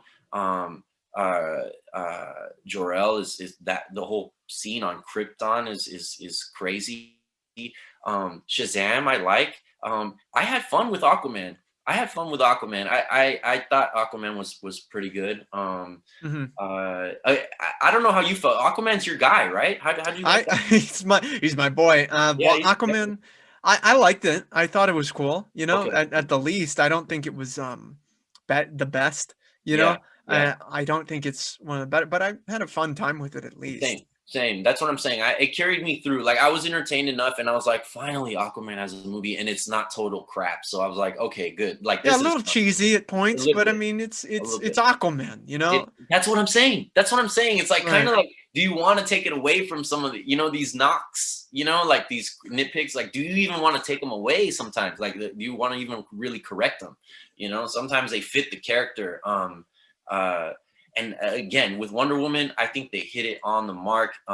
With this movie, I think it works. And it's, again, they added a realism, but they executed it well. They executed it well with the context of the character. Yeah. Like you said, you made a great point about the Wonder Woman being like the Christopher Reeves Superman. You know where I see that? Chris Evans, Captain America. It's just absolutely cool. It's cool where you see a character where we strive to be, because they automatically say the most right thing. Like, and they say it so matter of factly. Like, why are we even talking about this? Like, their character doesn't even understand. Like, wait, why are you even asking that question? Like, Christopher Reeves always answered, like, well, obviously the right answer, the right thing to do, right? Yeah.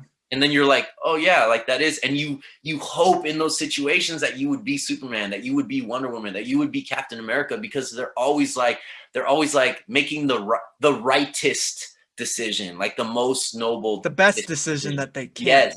I mean, Yeah, because the you best also decision. you also Exactly. get something like Civil War, where the best decision is very muddy, right? Like, what is the right decision in that type of situation? I feel like Wonder Woman works because though it deals with very heavy, real parts of our history, it doesn't forget that the film is still escapism. And I think that Man of Steel kind of does that. Batman versus Superman definitely does that. And I felt like this, it want to know, and I hope the Snyder Cut doesn't. I hope, I'm hoping, like that's going to be a tough balancing act, because I feel like it's not me just saying, oh, that's dark, I don't want to deal with the real world, right? I want a character to respond to the real world. Not react to it. Not react to it, really. And you want to respond, to be the answer. I mean, he's the hero. Be the answer, right? Yeah, the answer. That's what Superman is. He is the answer. Yeah. That's a perfect way to describe him. Wonder Woman is the answer. Batman is a questionable answer. Questionable, right? I mean, dope, cool, awesome, lit, but questionable at the same time. Captain America is the answer. I appreciate you, Wayne, for your duties and everything that you put yourself through. I respect the bat. I love Batman. Come on, Dark Knight trilogy. He's the answer in that situation. He complete. Batman versus Superman. I don't know about all that. Yeah, I don't know. I mean, he's kind of, don't walk your dog in Gotham. He's gonna be there's gonna be like a serial killer documentary on Batman in that universe later. That would actually be brilliant. That would be freaking brilliant if they did that. It would be funny. I'd watch it more. I'd probably like it more than the freaking movie. Like, there was this bat and no one knows if he's real or not. Or hey, at least they would show that they have like a bit of a sense of humor, right? Yeah, right. And I don't know. I don't know if I'm ready to trash that whole universe. If we can see maybe one or two films that gets them back on track, I think they got something with Wonder Woman, with Man of Steel. Why aren't we getting Man of Steel 2? But okay, but we have Aquaman, Shazam, and we do have Batman and Superman. It was what it was. We have Justice League. It was what it was, but we have them, right? They exist. They already are out there. We can make a Justice League 2, essentially, is what I'm saying. But I heard that Nolan told Snyder to not watch what they released as a homie. Was like him and his wife, Nolan and his wife, being a GOAT again, being even a GOAT homie, because he's a GOAT filmmaker. Now he's a GOAT homie. But it came out that I guess he told Zack Snyder, like, dude, like, the movie you're working on? Yeah, they released it. And for the love of God, do not go see it. Like, as being a true homie, and be like, what? Like, would you go see it? So would you go see it? And that, like, if you made a movie and then you leave because of, like, your family, your mom, somebody, whatever. Yeah. And then I come in and I make it. And then Angel's like, dude, that project, your passion project that Daniel did it. Don't go see it, yeah? Like, would I watch it? Would I watch the Daniel cut? The Daniel cut, yeah. Would you watch it?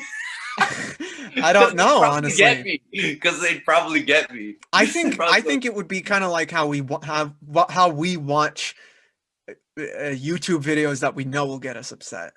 Oh yeah, I think yeah. it'd be like that. Like it's just me. Like I might as well be like jerking off while doing it because I get Right, so right. fucking upset. At that You know, point. you know, But like in the theater, just like, you know, like no, dude. I really don't know whether I would watch it really or not. I feel like I would honestly let that whole thing go, but I do get why Snyder is not. He has to release it. You know, he has to. He has to. He left because of a really tragic, terrible moment in his life, and I feel terrible about that. Obviously, I mean, forget the movies, forget what he does in his career and everything. That is awful, right? That is terrible. And yeah, take time, leave. I've always said that studio is to blame for what happened. I, And for people to be like, yeah, Warner Brothers, you're releasing the Snyder cut. It's like, look, remember what happened. It comes back to what we were saying about how are we going to remember these people, right? How are we going to remember what they did, who they were? Sure, they gave you something, but there was a good amount of time where they gave you something else that is now hated, infamous. Joss Whedon, bring them up in conversation. It's not gonna be Avengers that's brought up. It's gonna be that. mhm. They're calling it the Justice League. Yeah, the Justice League. Yeah, yeah. No, and it stinks. It stinks. I heard also very nobly that Snyder's coming back and making it for no pay. He's like Yeah, taking salary from it, which is crazy. It means that like whether I like the film or not, whether I like the film or not, it just means like that's respectable. It that has his is. name on it, and he knows Joss Whedon did it, but he's like, dude, I'm gonna do the best with the money I'm given and the time I'm given, and I'm gonna do it for free because it has my freaking name on it. And people are lumping me in with this project. They're saying I did this and I didn't. Here's my cut. And Yeah, so is it gonna be his exact cut? Maybe, maybe not, right? They're gonna have some films that a lot of the scenes that he wanted, obviously, and then they're gonna add the new what stuff. 5 hours of it. So he has the Fi- time, he has yeah, the time. But the fact that he's doing it for free because he's like, it's like it's almost like if an MMA fighter was to get a rematch against a guy that beat him, and you never want to fight for free. That's just you don't want to yeah. do that. But it would be similar to be like if the dude's like, no, that dude's champion. They're not giving me the fight if they're gonna pay me. They're only gonna pay for my fight trainers, my camp, my airplay, everything else. But I can't take salary off it. I don't care. I need to get that rematch. I need to fix it. And so this is his rematch. And so I'm hoping he comes with a knockout. Me too. Me too. I'm gonna watch it, and I'm hoping for a knockout because that first movie was crap. And if this What? is Wait, good, what movie? Justice League. No, no. What movie? Oh yeah, what movie? It doesn't exist, right? What movie exactly? I don't But even think. I think Scorsese was right about that. yeah, yeah, right. I mean, come on, you're talking about Marvel. Salty that you didn't get hired by Marvel, by the way. But anyways, Oh like, damn. you know what I mean? Like, talk about being salty, but yeah, that movie was not good. But what I'm saying is, let's say this Snyder cut is good. Um, does that put the DCU back on track? I don't know, but if you start looking at our ranking, that adds another one. Like, let's say we love the Snyder cut. Let's say, right? We Sure. don't know, right? But so Sure. it could be really bad, but it's already really bad, is what I'm saying. So like, we already rank Justice League below those top 4 movies that we named Yeah. earlier. Shazam, Wonder Woman, Man of Steel, Aquaman, and the others are kind of like, why do we even have them?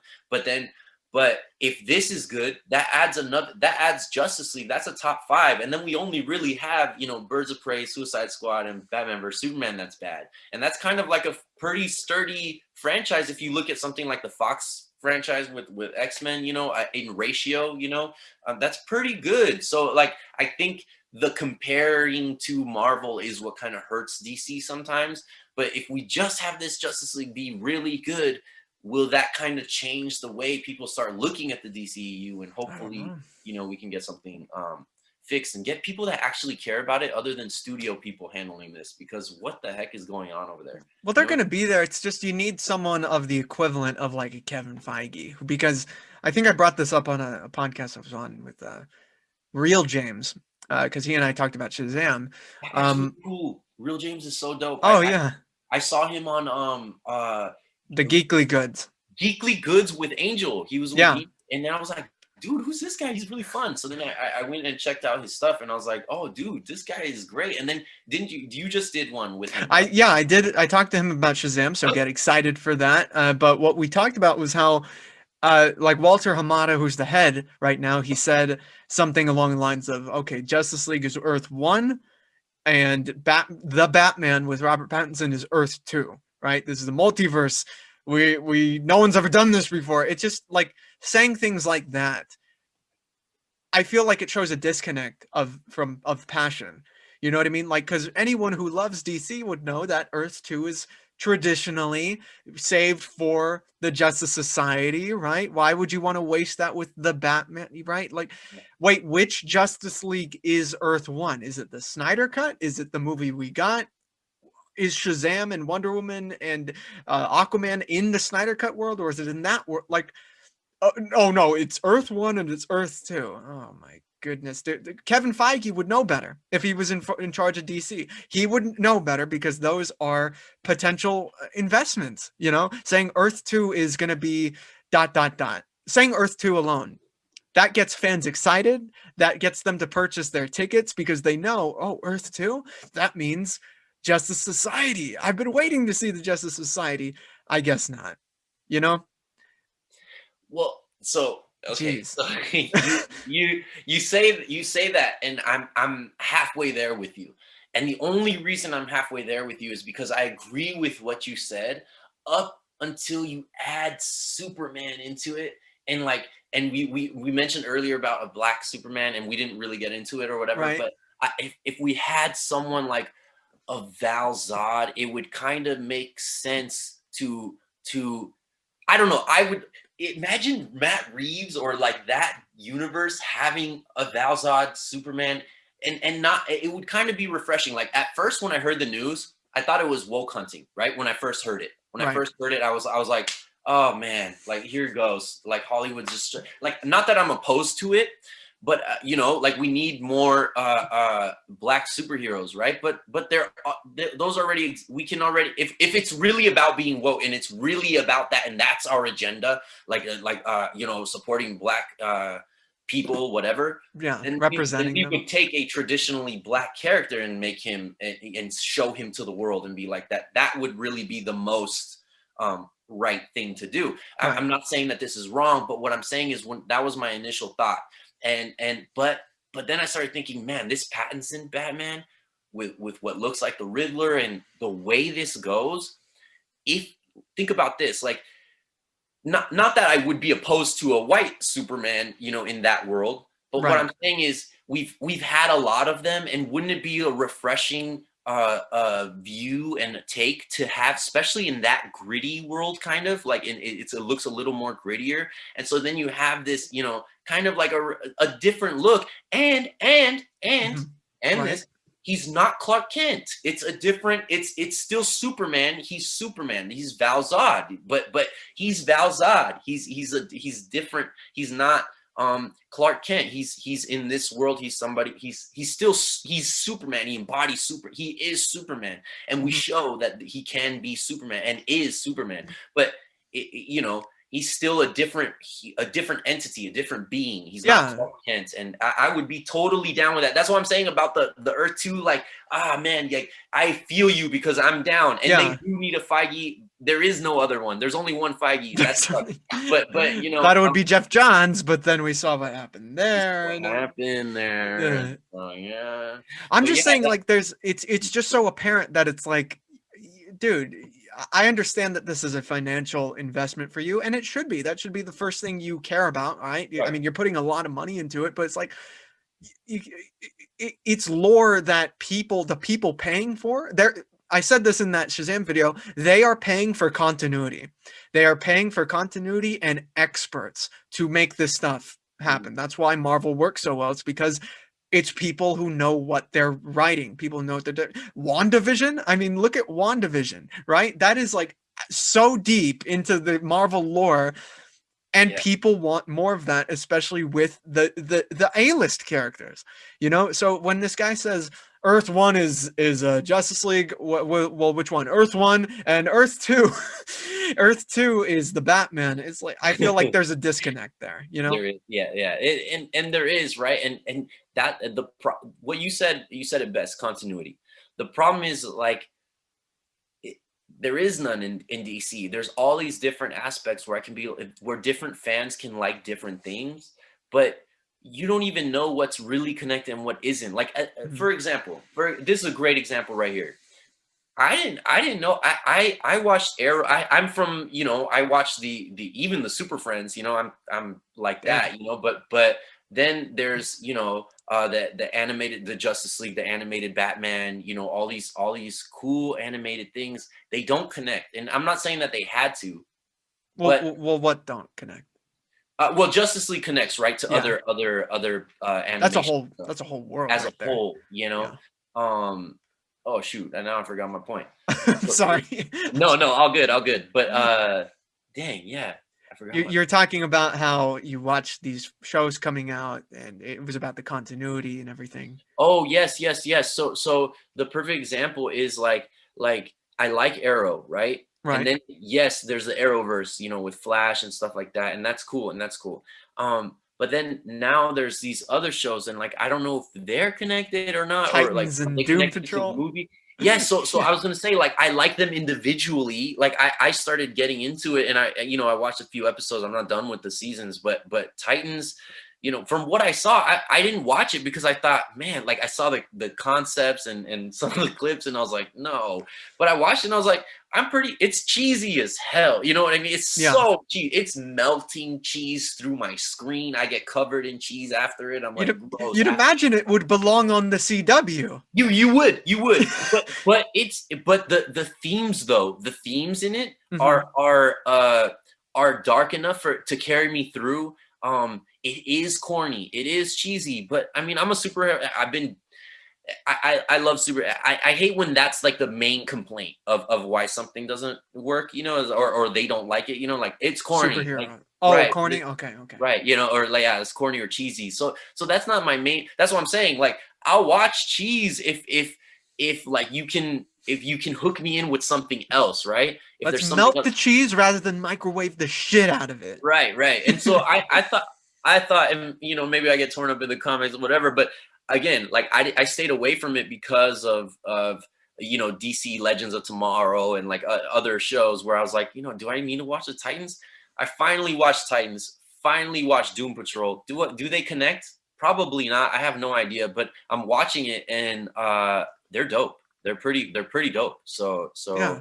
I'm in it, and it sucks that they're not connected to the movies, and there's so many good, like Multiverse, bro. it's so Oh, not crazy. anymore, because even though the CW said this is Earth 1, 2, 3, 4, 5, and they included Titans, they included Doom Patrol Okay. in that map, Oh man, Hamada comes out and says, oh no, that's Earth 1, that's Earth 2.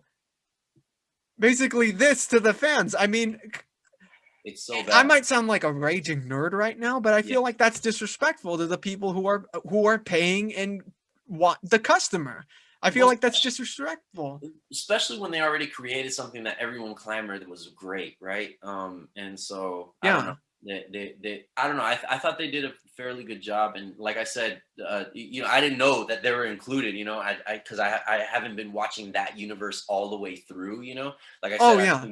I only watched like 4 seasons of Arrow. I only watched 2 seasons of Flash. I watched. I only watched 2 episodes or like 4. No, it was like 3 or 4 episodes of DC Legends of Tomorrow, and I was like, dude, no, I can't. Oh no. I can't do it. Gotham. I watched the first season of Gotham, and it Mm, was okay. It was okay. but not Um, enough. but I watched. But Doom Patrol is pretty. It hooks me. Like characters, I'm interested. Right. Brendan Fraser is in it. So Oh man. it's funny. Yeah, my man, he's in it. And then like I said, Titans. Robin's pretty cool. I like Robin. I liked him in it. And Starfire was surprisingly cool in the Yeah. show. Again, cheesy, very cheesy, but I again, from the concept of just looking at it, I thought, oh man, this is gonna be horrible. And I watched it and I was like, this is actually not that bad. It works, it works. So Well, uh, Those are the shows I'm watching. So. Well, I mean, this is a Wonder Woman podcast. I do have one last point about Okay.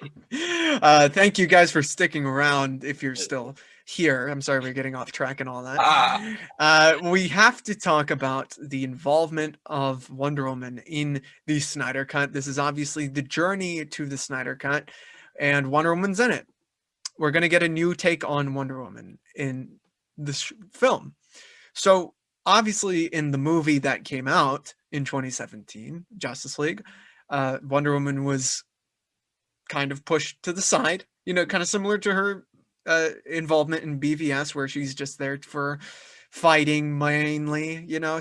There's some scenes with her, talking to Bruce and everything, but mainly it is, an exposition as well, but it's mainly just brute force. How do you picture her involvement in this 4 hour longer? So there must be more time, right, to show Wonder Woman in this team. I think that she's going to play a bigger role because she's part of the Trinity. It would only make sense that she plays a bigger role because of BVS, right?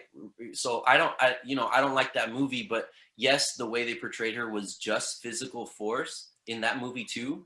But if you think about it, the few seconds that she's not fighting in those movies, she's showing that she's been documented. She's been knowing what's up even longer than Batman, longer than any of these guys. So like for her not to play like a very big important voice on that team just wouldn't make sense. Again, in the context of your own film, your own universe, you gotta. I don't care what it is. You just got to be consistent in it. And if you just showed me that she knew what's up, like for decades, for like probably a century, then it would only make sense that she is now saying, hey, these are the developments of these plans, and this is what I've seen coming, and I don't know. It would only make sense, and it would be weird if she was like a side character again, like in Justice League. Okay. Like how they did it. There's a lot of meddling and it was messed up the way it was. But I hope here Snyder understands. And it seems like what Nolan said to him, hey, don't go watch it. It seems like they understood that was a dumpster fire. That was like already failed before it was released. And don't go watch it. That's not out of my words. It's Nolan. Snyder even probably agrees with his friend Nolan. So we can safely say that we're on the opinion of Nolan and the creator himself, that is probably not, it's not a good work, And so are they going to develop the character? I would say they're going to develop all the characters, like probably a little bit more than they did in that movie, So shit, 4 hours, they better. Yeah, so I don't know. So we'll see. I don't know what's gonna happen with Cyborg now that Cyborg's out, right? So I don't know what's gonna happen at all. And again, if it's successful, so what, right? It's cool. It kind of clears his name. We're kind of like, okay, all right. So Snyder, yeah, you're right. It wasn't you. You're right. But what does it do for the fan other than us clearing his name? You know what I mean? Which is cool. I'm not saying don't do it. If the dude's doing it, like, hey, man, I'm down. And if you're fixing it and that's the objective, you're actually make this cool, dude, I am more than down. Go ahead. So I'm not saying don't do it. I'm just saying, like, but what if it's good, right? What if it's good? So what? It's just going to be good, right? It's going to be good and this guy clears his name. But as in terms of the universe, are we going that route now? Yeah. Are we not? What are we doing, So yeah, that's the thing where it sucks. If it's bad, it just stays bad how we thought it would, how it was. Yeah, I mean, those are really the two outcomes, But how do I see her progressing? I mean, I hope I'm spending like half a day watching this movie. There better be some character development, something substantial, right? Right. And different, most importantly. Exactly. I hope that, like with any film, that there's a good showcase as to why these characters are there. They're utilized properly. I feel like that was a problem with the other film that they released, was that they didn't know what to do with a lot of them. And like some characters were so fat, like the Flash is obviously, you're going to run into that problem. He's so fast. So why doesn't he clean everything up real quick? So I hope that those issues are addressed within this film. And I don't know. I'm hoping for the best. I feel like that's a new catchphrase of mine. I'm hoping for the best when it comes to this movie, dude. Mine is show it already. That's true. Yeah, that's been my catchphrase since, because at first I was like, what, Snyder Cut? Who cares? You know, like, what? It's bad. Like, let's just move on. Let's let him do another movie, a different movie, and just continue on and let's fix it and course correct. You know what I mean? And he's doing Army of the Dead on he's Netflix. doing Army of the Dead, yeah. Which looks fun. It looks fun, but I don't know. I don't know. that new Train to Busan movie also looked fun, you know. So yeah, I don't know. Yeah, so Train to Busan, you saw that one, right? That's amazing. I actually have not seen that yet. The first one. Yeah, no, I've not seen it. You haven't seen the first one? The first one, Train to Busan, not the new one that came out. Look, we can harp on the fact that I've not seen Train to Busan, or we can harp on the fact that Angel has not watched Agents of S.H.I.E.L.D. yet. You could pick one or the other, just one or the other. Dude, what's wrong with him, really, honestly? Like, you haven't watched Agents of S.H.I.E.L.D., dude? And you're a Marvel fan, supposedly. Oh man, I question it. No, he's a fan. He's a diehard. That dude will jump in the pool for like some, Well, that's for a DC announcement. Kind of news. Yeah, any kind of news that was jumping in the pool. Yeah, but that was when Batman was announced. So. Oh, that was Batman. That's Batman. That's right. Yeah, no, not after we watched the first episode of Agents of S.H.I.E.L.D.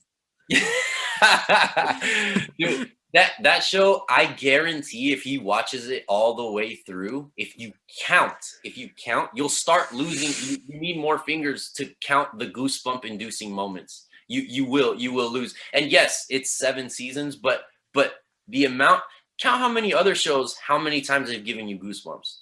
It's probably not as much. Like, by the time you're done with that seventh season, Angel's he's gonna wonder what the heck, like, why he was. I watched it like 2 years after it came out, like, because you were in my ear for like 2 years, and I was like, no, it's ABC, like, it's a TV show. What? Yeah, they never made good shows before. Yeah, they never made. Yeah, no, come on, like, it's gonna be too kiddie for me. Like, I'm sticking to the MC. MC's already pushing. Like, I'm cool, you know.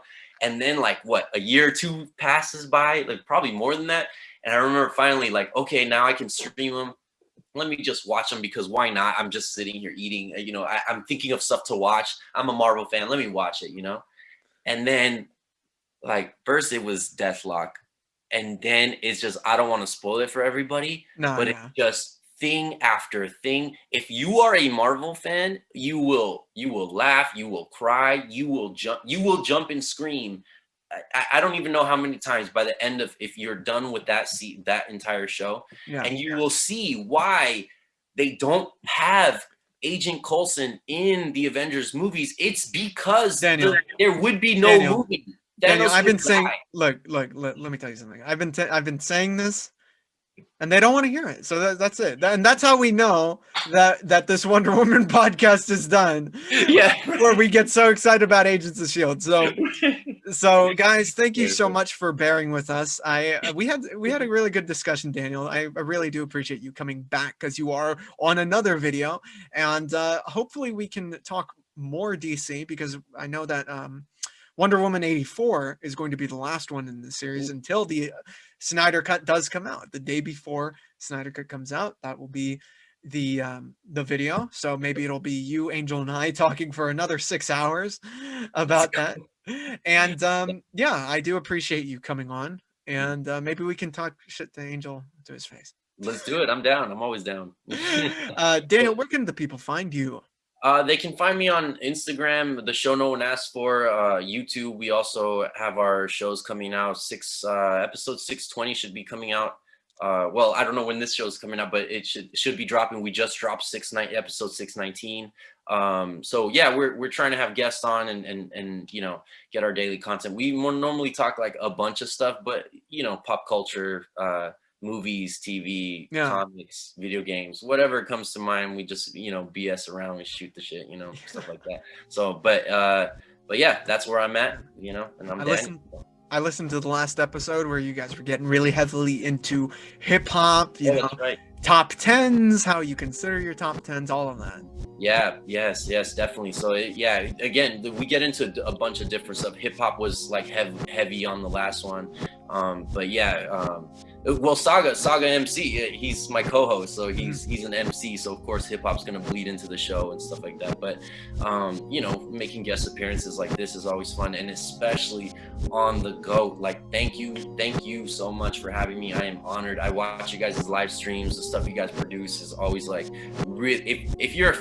If you're a fan, you know, like the heavy nerd, you know, like the deep, everything is dissected, like literally every minute of things that come out, every logo, every title. Watch the GOAT podcast. Like, that's what it's for. It's for that. So I really appreciate you having me on. Of course. Thank you so much.